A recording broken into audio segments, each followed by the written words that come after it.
Right now, the day's biggest news stories from a Vegas perspective. This is the Vegas Take with Sharp and Shapiro. 1, 2, 3.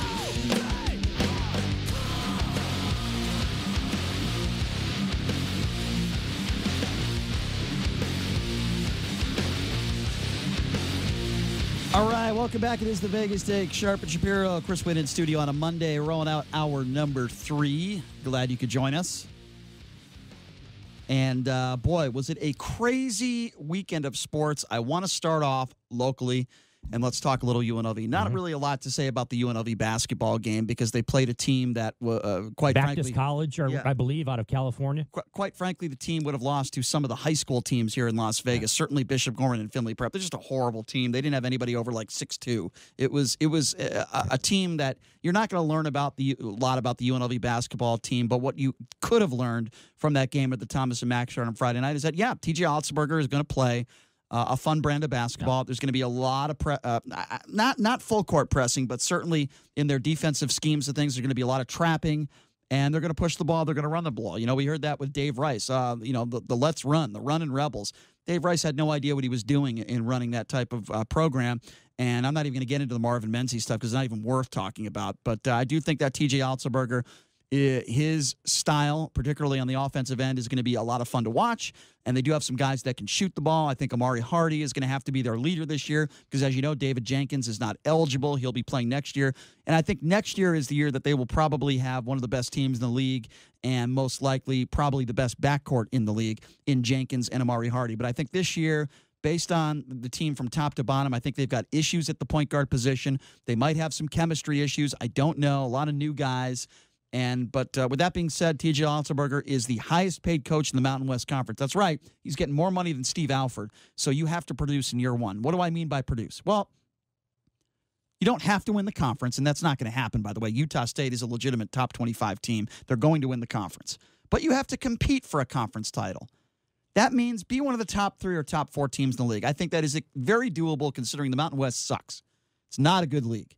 Compete for a title. Be one of the top 4 seeds in the Mountain West Conference tournament. If you can do that, then you put yourself in position to possibly make the NIT. I think if he does that this year, he competes. They have a rough out-of-conference schedule, but if you compete, get top 4 in the league, maybe make it to some sort of postseason tournament, not the CBI, but the NIT, that I think you look at this season and say they're headed in the right direction. If it's anything outside the top 4, I don't think that's a good year. Based on the talent they have, I think that it should be a top 4. But we didn't learn a lot. I believe their first game is a week from Tuesday, if I'm not mistaken.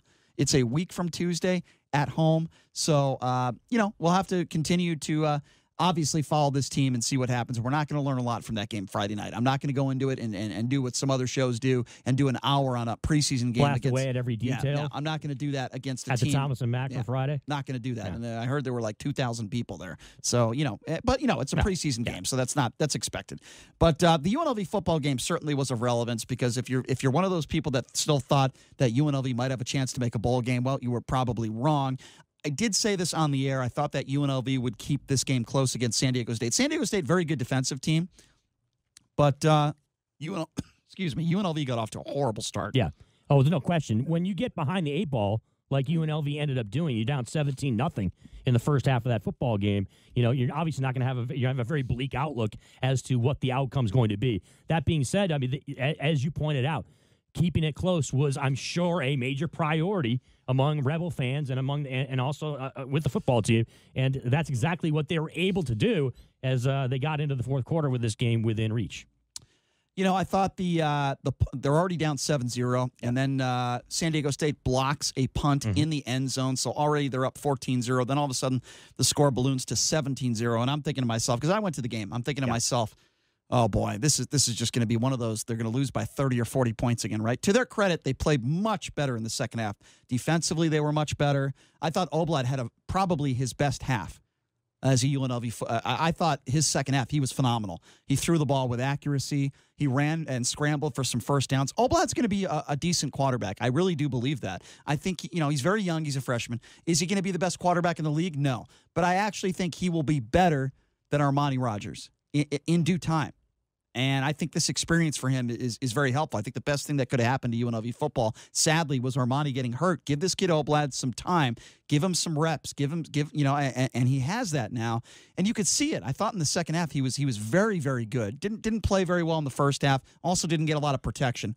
But first half, they were awful. Then they score a touchdown at the end of the first half. So the score's 17-7, and you're thinking to yourself, hey, they're back in the game. And they came out in the second half. They played very well. Sadly, they had a chance to win the game. Okay, they're down by 3. Well, they had a chance to tie the game. Well, no, they had a chance to win the game. They had a first down at around the 20-yard line. They had a minute and a half. They score a touchdown, they win the game. You're thinking to yourself, okay, at the worst-case scenario, you kick a field goal, you get the game into overtime. They couldn't get a first down. They couldn't get the ball closer to make the field goal attempt a little easier. If I'm not mistaken, the field goal attempt was around 44 yards, something like that, and the kicker missed. Yeah, it was 42-yard field goal. Yeah. But leading up to, but to be honest with you, Brian, leading up to that, you get the 12-play, 77-yard drive at the beginning of the fourth quarter there to get within 3 points with just under 6 minutes to go. San Diego State, just right after that ends up going 3 and out, and then UNLV goes on another double-digit play drive. Leading up to Gutierrez missing that 42-yard field goal. So yes, they're on the doorstep. They had a chance, but again, we're not talking about moral victories, right? That's not what we're into here. Those teams out, those fans out there at UNLV that follow this team, and those, of course, that are on the field for the Rebels, not interested in saying, "Oh, you know what? We came so close." It's about building something. It's about getting wins that you necessarily might not expect to win, and that's exactly was the case on Saturday. I'll tell you this team. That quarterback Kelly Oblad or Kenyon Oblad, he's got a big arm. Chase Cord has a big arm, and he ripped Hawaii to shreds. Kenyon Oblad is going to rip Hawaii to shreds. I think UNLV can win their next 4 games and can make a bowl game. Nevada is horrendously bad. Colorado State is great offensively. They don't play defense. Hawaii throws the ball really well. They can't guard a good quarterback. Who's the other game? Is it Air Force? You think UNLV is going to make a bowl game? I think they can win. I think they can win their next 4 games. Absolutely. I think it is Air Force, actually, that is the – they have Colorado State coming up next week. Yep. And then they've got the game at UNLV, the Hawaii game here at home. Right. Which is going to be a festive event there, JD. I think have you had a chance to attend a Hawaii UNLV football game? I've just heard the food is amazing. A tremendous spread when it comes to that's all I've heard. Yeah, the food is outstanding. It is solid, but it is a. And who's the other team? But it is a, and then of course they play San Jose State the week after that.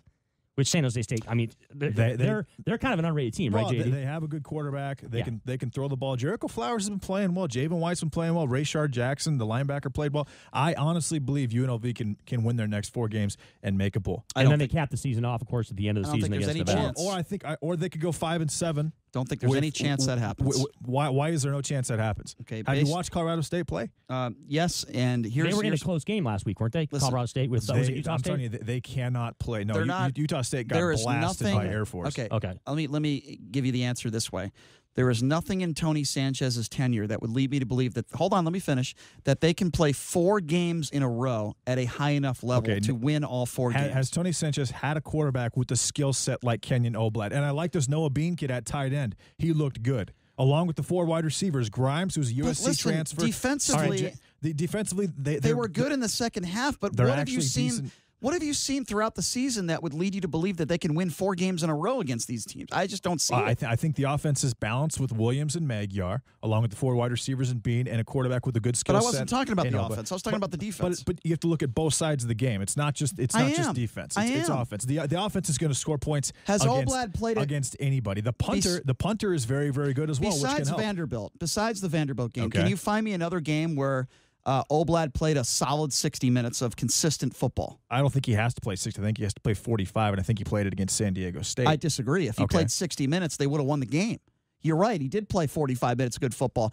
But there were opening drive, and there were several drives in the first quarter where he struggled. Okay, but look at the competition. Nevada, Hawaii, San Jose State, Colorado State. I understand that. Well, let's look at it. Which of those games is the most difficult to you? Hawaii? I'm not saying that they're not capable of winning any of those games. Okay. What I'm saying is I don't think they're capable of winning 4 in a row. That's what I'm trying to say.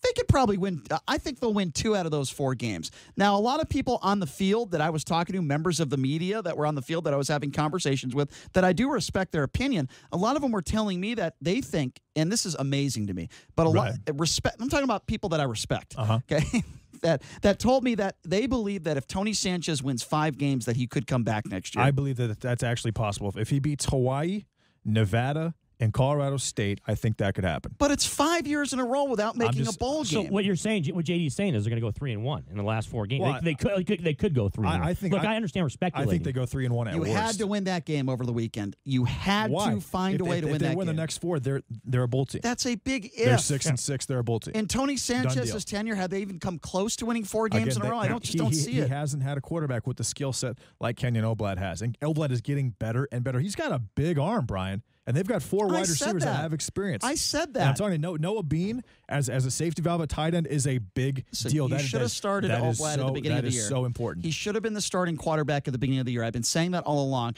I agree with you. He has a lot of upside. I also was impressed with the fact that he was able to scramble himself and run to get some first downs. He showed a lot of athleticism there. I agree with you. He's very young. He's going to be a good quarterback. Is he going to be a great quarterback? No. But I think he'll be a good quarterback, and I think moving forward, it's a bright spot for UNLV. But I'm not surprised put it this way. He actually evaded pressure a couple of times. Problem is he's about 6'3", 190. He's not a big guy. How many years do you give? If he puts on 30 pounds and grows an inch, he's got a shot to be an NFL quarterback, in my opinion. I've said this a gazillion times, and I'll say it again. We all have said this. What? I like Tony Sanchez. Yeah, He's a big good guy. I'm a big fan myself. I root for him, regardless of whether I have a wager on a game or not. I'm always rooting for him because I like him. He's a good guy, and he's an easy guy to root for. With that being said, I try to be as honest as I can on this show. I was not a fan of Marvin Menzies, okay? Dave Rice, and I'm going back to basketball for a second. Dave Rice, good guy, not a good head coach. Marvin Menzies, I don't think he's a good guy. And I can give you a lot of reasons why I feel that way, but not an easy guy to root for, okay? I liked a few of the UNLV football coaches that they've had. And I'm drawing a blank here. The guy who's at Montana. I'm drawing a blank right now. The last. As am I. I'm trying to think of his name. Last UNLV. Bobby Houck. Bobby Houck. Sorry, I drew a blank there for a second. Yep. I liked Bobby Houck. Good guy. Just didn't get it done here. Sanford. I don't know. I had some mixed feelings about Sanford. Always treated me nice, but look, the bottom line here is that.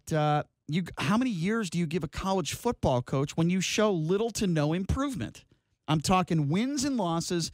And, guys, how many years do you give a coach? 5 years is enough, is it not?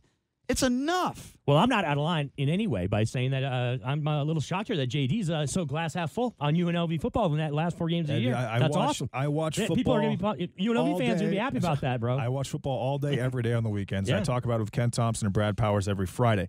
I mean, I think I have a decent idea of what I'm talking about, and this UNLV team has looked a lot better to me the last 2. Now, obviously, the Fresno game wasn't average, and I don't. They were horrendous. I agree. I don't see that happening again.